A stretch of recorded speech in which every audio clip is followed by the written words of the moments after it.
Okay, so here's a question people have been asking for a very, very long time. Does emotional suffering have a purpose? Well, there's a lot of truth in how experiencing grief and loss can leave us positively wounded. I know that sounds like a frivolous oxymoron, but the reality is our wounds and our heartaches soften us. They humble us.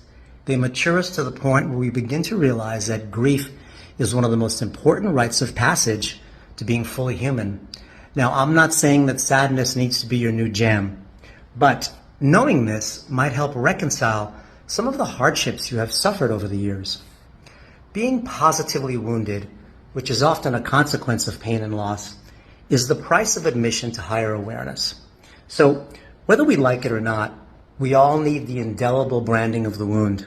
We need the scar, and in time, it will not only make us stronger, but give us relief from the grief.